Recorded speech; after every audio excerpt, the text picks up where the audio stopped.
नमस्कार, मैं हूं आपके साथ हेमंत कुमार और आज के इस वीडियो में अयोध्या के राम मंदिर मामले को लेकर के बात करेंगे क्योंकि अयोध्या के राम मंदिर में चढ़ावा चोरी मामले को लेकर के ट्रस्ट ने एफआईआर दर्ज करवाई है। ये सबसे बड़ी खबर है इस पूरे मामले को लेकर के। लेकिन चौंकाने वाली बात क्या है? चौंकाने वाली बात यह है कि इस एफआईआर में चंपत राय का नाम नहीं है और इस एफआईआर में किन किन लोगों के नाम हैं, किन किन के नाम नहीं हैं, जिनको एसआईटी की जांच में संदिग्ध माना, वो कौन लोग हैं जिनके नाम इसमें नहीं है। इस वीडियो को के अंदर हम इसी को लेकर के बात करने वाले हैं क्योंकि राम मंदिर चढ़ावा चोरी मामले को लेकर के जहां सियासत बहुत ज़्यादा देखने को मिली, आरोप प्रत्यारोपों का सिलसिला देखने को मिला, वहीं आम आदमी के सवाल भी सामने आए कि आखिरकार उनके इस चढ़ावे को लेकर के कौन चोरी कर रहा है, इसकी जांच होनी चाहिए और क्या वाकई में ऐसा हुआ। और आपको पता है कि अब इस पूरे मामले को लेकर के श्री राम जन्मभूमि तीर्थ क्षेत्र ट्रस्ट ने एफआईआर दर्ज करवाई है, जिसमें ट्रस्ट के जो महासचिव हैं चंपत राय, उनके ड्राइवर समेत 8 आरोपी बनाए गए हैं। तो बात यह है कि चंपत राय के ड्राइवर को तो इस एफआईआर में आरोपी बनाया गया, लेकिन चंपत राय को आरोपी नहीं बनाया गया, उनका नाम नहीं है। और 3 आरोपी इस पूरे मामले में अरेस्ट भी कर लिए हैं। ये बहुत बड़ी अपडेट है अयोध्या राम मंदिर मामले को लेकर के, चढ़ावा चोरी विवाद को लेकर के। और चूंकि ट्रस्ट के सदस्य कृष्ण मोहन ने एसआईटी की शुरुआती जांच रिपोर्ट के आधार पर अब मुकदमा दर्ज करवाया है। इस एफआईआर में चंपत राय समेत बड़े पदाधिकारियों के नाम नहीं होना कई सवाल खड़े कर रहा है और ये नहीं है। इससे पहले ये खबर आई थी कि चंपत राय ने इस्तीफा दे दिया, लेकिन मंदिर निर्माण प्रभारी गोपाल राव ने इस खबर को खारिज कर दिया। ये बताया कि चंपत राय ने किसी तरह का कोई इस्तीफा नहीं दिया है। चढ़ावा चोरी की जांच के लिए आपको याद होगा कि 13 जून को एक एसआईटी का गठन किया गया। 23 जून को इसने अपनी शुरुआती रिपोर्ट जो है वो पहली दफ़ा सरकार को सौंपी और अब इस मामले की सबसे बड़ी अपडेट ये है कि एफआईआर दर्ज हो गई है इस पूरे मामले को लेकर के।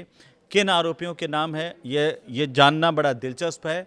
जिस एफआईआर की हम बात करें जो दर्ज की गई है चढ़ावा चोरी मामले को लेकर के, उसमें राम शंकर यादव उर्फ टिन्नू, इनका नाम है। 8 लोगों के खिलाफ एफआईआर दर्ज हुई है, जिसमें राम शंकर टिन्नू का नाम है, लवकुश मिश्रा का नाम है, अनुकल्प मिश्रा का नाम है, अविनाश शुक्ला का भी नाम है, मनीष यादव का भी नाम है, रमाशंकर मिश्रा का भी नाम है, सुभाष चंद्र श्रीवास्तव का नाम है और करुणेश पांडे का नाम है। अब आते हैं कि एफआईआर में आखिरकार चंपत राय का नाम क्यों नहीं है, ये सवाल बार बार उठाया जा रहा है। और आपको बताएं कि इस एफआईआर से पहले जो खबरें आ रही थी, जो मीडिया रिपोर्ट्स है, वो ये कह रही थी कि जो एसआईटी ने जांच की, उस एसआईटी की जांच रिपोर्ट में चंपत राय, इसके साथ साथ ट्रस्टी डॉक्टर अनिल मिश्रा और निर्माण के जो प्रभारी है गोपाल राव, उनके समेत 17 लोगों को एसआईटी ने आरोपी माना। इनके खिलाफ जो है वो एफआईआर होना लगभग तय माना जा रहा था, लेकिन उससे पहले क्या हो गया, क्या खेल हो गया? क्योंकि एसआईटी को जांच के दौरान जो दान पात्रों की चाबियां टिन्नू के पास मिली थी, एसआईटी ने इस तरह के करीब 150 सेवादार कर्मचारी उनको चिन्हित किया था और इनकी आर्थिक स्थिति में 22 जनवरी 2024 को रामलला की जिस दिन प्राण प्रतिष्ठा हुई, उसके बाद किस तरीके से बदलाव आया ये भी बताया। अब ये कहा जा रहा है कि एसआईटी ने आखिर किन किन लोगों को अपनी जांच में संदिग्ध माना। तो मीडिया रिपोर्ट्स के मुताबिक एसआईटी की तरफ से जिन लोगों की जांच की गई और जिनमें संदिग्ध पाया गया, उसमें सबसे पहला नाम चंपत राय का सामने आ रहा है। मीडिया रिपोर्ट्स के मुताबिक जो चंपत राय हो मंदिर ट्रस्ट के महासचिव हैं, बड़ी जिम्मेदारी है, मंदिर की पूरी व्यवस्था को संभालने की जिम्मेदारी चंपत राय की ही है। इन्हें एसआईटी ने संदिग्ध माना। इसके अलावा एक और बड़ा नाम है डॉक्टर अनिल मिश्रा का।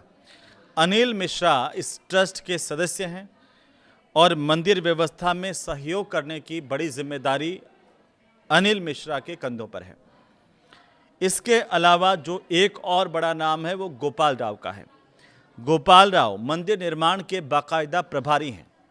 इसके अलावा ज़मीन खरीद के प्रभारी भी गोपाल राव हैं और साथ ही अन्य व्यवस्था देखना इनका काम है गोपाल राव का। तो ये जो 8 नाम मैंने बताए, इनमें क्या ये 3 नाम आपको दिखाई दे रहे हैं? एक बार फिर से वो 8 नाम सुन लीजिए जिनके खिलाफ अब एफआईआर दर्ज हुई है। रमा शंकर यादव उर्फ टिन्नू, लवकुश मिश्रा, अनुकल्प मिश्रा, मनीष यादव, अविनाश शुक्ला, रमाशंकर मिश्रा, सुभाष चंद्र श्रीवास्तव और करुणेश पांडे, ये 8 नाम जिनके खिलाफ एफआईआर दर्ज हुई। लेकिन एसआईटी ने जिनको संदिग्ध माना, जिसमें चंपत राय, डॉक्टर अनिल मिश्रा और गोपाल राव, इनके इस एफआईआर में नाम नहीं है, इनको आरोपी नहीं बनाया गया है। अब देख लेते हैं कि कौन कर्मचारी क्या क्या जिम्मेदारी संभाल रहा है, क्योंकि रमाशंकर यादव उर्फ टिन्नू का नाम सबसे ज़्यादा चर्चाओं में रहा चंपत राय के बाद में। तो इनकी जिम्मेदारी है मंदिर की व्यवस्थाओं को देखना। लवकुश मंदिर के कर्मचारी हैं, चढ़ावे की गिनती की जिम्मेदारी लवकुश के कंधों पर है। इसके साथ साथ सोमेश आनंद भी मंदिर के कर्मचारी है, व्हीलचेयर व्यवस्था के प्रभारी हैं। वीआईपी पास का काम यही साहब सोमेश आनंद देखते हैं। वीआईपी पास जितने राम मंदिर के बनते हैं, सोमेश आनंद वीआईपी पास के काम को देखते हैं। अनुकल्प मिश्रा कौन है? अनुकल्प मिश्रा भी मंदिर कर्मचारी हैं और इनके ऊपर जिम्मेदारी चढ़ावे की गिनती करने की महत्वपूर्ण है। मनीष यादव भी मंदिर के कर्मचारी बताए जाते हैं, जिम्मेदारी चढ़ावे की गिनती करने की है। इसके साथ साथ लवकुश का जिक्र हमने किया। राजेश पाठक एक नाम मंदिर के कर्मचारी हैं जिनकी चढ़ावे की इनकी भी जिम्मेदारी है, इनको भी संदिग्ध माना एसआईटी में। केडी तिवारी को भी एसआईटी ने संदिग्ध माना, मंदिर के कर्मचारी है, इनकी जिम्मेदारी चढ़ावे में आए सोना चांदी के ये प्रभारी हैं। जितना भी सोना चांदी भगवान रामलला के नाम पर चढ़ाया जाता है मंदिर में, उसकी जिम्मेदारी केडी तिवारी की है। इनके साथ रत्नेश चतुर्वेदी हैं, इनकी जिम्मेदारी मंदिर में कैश गिनने के लिए बैंक की ओर से नियुक्त हैं, ये मंदिर के कर्मचारी है। रविशंकर मिश्रा मंदिर के रवि मिश्र मंदिर के कर्मचारी हैं। करुणेश मंदिर के कर्मचारी हैं। सुभाष श्रीवास्तव मंदिर के कर्मचारी हैं जिनकी जिम्मेदारी सुभाष श्रीवास्तव की भी जिम्मेदारी है चढ़ावे की गिनती करना। इसके अलावा और 3 नाम है। सुभाष यादव मंदिर के कर्मचारी हैं, दिनेश कुमार भी मंदिर के कर्मचारी हैं और साथ ही शिवम भी मंदिर के कर्मचारी हैं। ये सब जिनके नाम मैंने लिए, इनको एसआईटी ने अपनी जांच में संदिग्ध माना है। अब आते हैं एफआईआर पर। एफआईआर में कई बड़े लोगों के नाम नहीं हैं जो ऐसा कहा जा रहा है। मीडिया रिपोर्ट्स ये कह रही हैं कि जिनको एसआईटी ने जिम्मेदार माना, प्रमुख माना, उनमें से कईयों के नाम एफआईआर में नहीं हैं। एफआईआर में क्या है?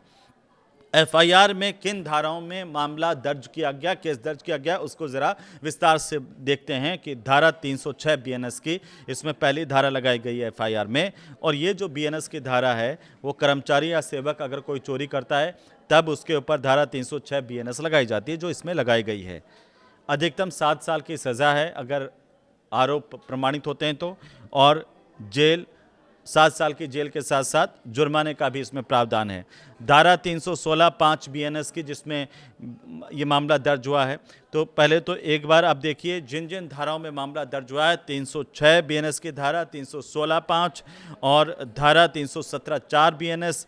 इसके अलावा धारा 61 बीएनएस और धारा 3/5 बीएनएस की। अब ये धाराएं क्या ज़रा समझिए। 306 मैंने समझाया, कर्मचारी सेवक अगर कोई चोरी करता है, चोरी के आरोप अगर किसी कर्मचारी या सेवक पर होते हैं तो 306 लगती है धारा बीएनएस की, 7 साल तक की जेल हो सकती है। धारा 316(5) 16/5 में क्या है? 16/5 है गंभीर विश्वासघात, यानी कि जो जिम्मेदारी सौंपी गई है, सौंपी गई संपत्ति है, उसका गलत अगर कोई इस्तेमाल करता है तो इसमें ये सबसे गंभीर धारा है। उम्र कैद की सज़ा भी हो सकती है, 10 साल तक की उम्र कैद हो सकती है या 10 साल तक की कैद हो सकती है, जेल हो सकती है और जुर्माना भी हो सकता है। धारा 317/4 क्या है? बीएनएस की धारा 317/4 है चोरी की संपत्ति को बार बार रखना, उसका कारोबार करना, और इसके लिए उम्र कैद हो सकती है, 10 साल तक की जेल हो सकती है, जुर्माना हो सकता है। बीएनएस की धारा 317/5 यह चोरी की संपत्ति छिपाना, ठिकाने लगाना, उसमें मदद करना, 3 साल तक की सज़ा का इसमें प्रावधान है। जेल हो सकती है, जुर्माना दोनों हो सकते हैं। 61 जो धारा बीएनएस की धारा 61 है वो एक आपराधिक साजिश रचने की धारा है, जिसमें साजिश में शामिल अपराध के अनुसार सजा तय होती है। धारा 3/5 बीएनएस की संयुक्त जिम्मेदारी, कई लोगों की अगर जिम्मेदारी होती है मिल करके अपराध करना, उसमें ये संयुक्त जिम्मेदारी लगती है। धारा 3/5 बीएनएस की सभी आरोपियों पर समान रूप से जिम्मेदारी या सजा इसमें लागू होती है। अब आते हैं कि एफआईआर करवाने वाले कृष्ण मोहन कौन है, जिनके रिपोर्ट देने पर एफआईआर हुई है, ये आपको जानना चाहिए। कृष्ण मोहन दरअसल श्री राम जन्मभूमि तीर्थ क्षेत्र ट्रस्ट के सदस्य हैं। कामेश्वर चौपाल के निधन के बाद उन्हें 9 सितंबर 2025 को ट्रस्ट का सदस्य बनाया गया, चुना गया। हरदोई जिले के शाहबाद इलाके के रहने वाले हैं कृष्ण मोहन। भारतीय वन सेवा यानी कि आईएफएस के महाराष्ट्र कैडर के अधिकारी भी रह चुके हैं, पढ़े लिखे हैं, आईएफएस अधिकारी रह चुके हैं, रिटायर्ड हो चुके हैं। लखनऊ विश्वविद्यालय से इन्होंने एमएससी की डिग्री की है, पढ़ाई की है। साल 1978 में उनका चयन भारतीय वन सेवा यानी कि आईएफएस सर्विसेज के लिए हुआ था।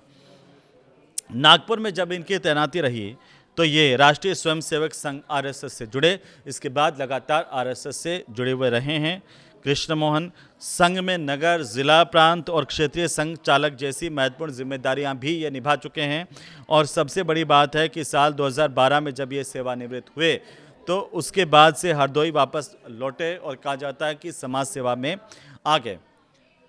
इसके बाद ये 9 सितंबर 2025 को जुड़ते हैं। कामेश्वर जो चौपाल के निधन हो गया था, उसके बाद श्री राम जन्मभूमि तीर्थ क्षेत्र ट्रस्ट के सदस्य के तौर पर यहाँ पर, और अब इनकी तरफ से ये एफआईआर दर्ज करवाई गई है। अब इससे पहले ये एफआईआर दर्ज होने के बाद जिस तरीके से आरोप प्रत्यारोपों का सिलसिला आपको पता है कि बढ़ रहा है लगातार, अखिलेश यादव जो समाजवादी पार्टी के अध्यक्ष हैं, उनकी तरफ से एक कटाक्ष किया गया कि फुनगी को फांसी और शाखाओं को मिलेगी माफ़ी। ये अखिलेश यादव कहते हैं कि बीजेपी के राज में नाइंसाफ़ी की दिखेगी ये झांकी, फुनगी को फांसी, शाखाओं को मिलेगी माफ़ी। अखिलेश यादव ने यह भी सोशल मीडिया पर शेयर करते हुए लिखा कि जनता कह रही है कि पहले एसआईटी के बहाने सारे सबूत साफ कर दिए होंगे और ये निश्चित कर लिया गया होगा कि किन बड़ी मछलियों को बचाना है और किसको फंसाना है, उसके बाद एफआईआर हो रही है। ये आरोप विपक्ष की तरफ से, समाजवादी पार्टी की तरफ से, अखिलेश यादव की तरफ से लगाए गए हैं। जो समाजवादी पार्टी के राष्ट्रीय अध्यक्ष हैं अखिलेश यादव, उन्होंने कहा कि लगता है एसआईटी को पहले रिपोर्ट बनाकर दे दी गई होगी और उसके हिसाब से जांच की योग्य होगी, कि मतलब निष्कर्ष पहले ही निकाल लिया गया होगा, ये विपक्ष कह रहा है। अब इसी को लेकर के जो सांसद है संजय सिंह, उन्होंने भी बयान दिया है। संजय सिंह ने कहा है कि राम मंदिर में ज़मीन घोटाले के 11 कागज़ मैंने एसआईटी को सौंपे हैं। कहा कि एक एक कर सब सामने आ रहा है, पैसे की बरामदगी हो चुकी है, चढ़ावे में चोरी के तमाम साक्ष्य मिल चुके हैं और फिर भी अब तक कोई जेल क्यों आखिरकार नहीं गया, ये संजय सिंह जो आम आदमी पार्टी के सांसद है उन्होंने पूछा। और ये भी पूछा कि आखिर किसी की गिरफ्तारी क्यों नहीं हुई, कोई एफआईआर अब तक क्यों नहीं दर्ज हुई। ये बेहद हैरान कर देने वाली बात है। इसके कुछ देर बाद में, उनके बयान के बाद में ये चूँकि एफआईआर दर्ज हुई, तो इससे पहले का ये बयान है, लेकिन बयान के बाद जो ऐसा एफआईआर दर्ज की गई है उसके बाद भी राजनीति गर्मा गई है। और पहले आज दिन भर इस तरह की खबरें थी कि चंपत राय इस्तीफा दे देंगे, लेकिन अभी एफआईआर दर्ज होने के बाद में स्थितियां साफ हो रही हैं और ये कहा जा रहा है कि चंपत राय ने अभी तक कोई इस्तीफा नहीं दिया इस पूरे मामले को लेकर के। साथ ही एसआईटी की जांच पूरी हुई, उसके बाद एफआईआर दर्ज की गई है, कुछ गिरफ्तारी होने की भी जानकारी सामने आ रही है। अब आगे इस पर क्या होगा, या आपको क्या लगता है कि क्या वाकई जो विपक्ष कह रहा है, कुछ लोग ये सवाल उठा रहे हैं कि एसआईटी में जिन लोगों को संदिग्ध पाया, जिन लोगों को जिम्मेदार माना इस पूरे के पूरे प्रकरण में, क्या उनको वाकई एफआईआर में बचाया गया? कमेंट करके इसे ज़रूर बताएं। अगर आपको ये वीडियो अच्छा लगा हो और जानकारी मिल रही हो तो आप इसे शेयर कीजिए, लाइक कीजिए। नमस्कार।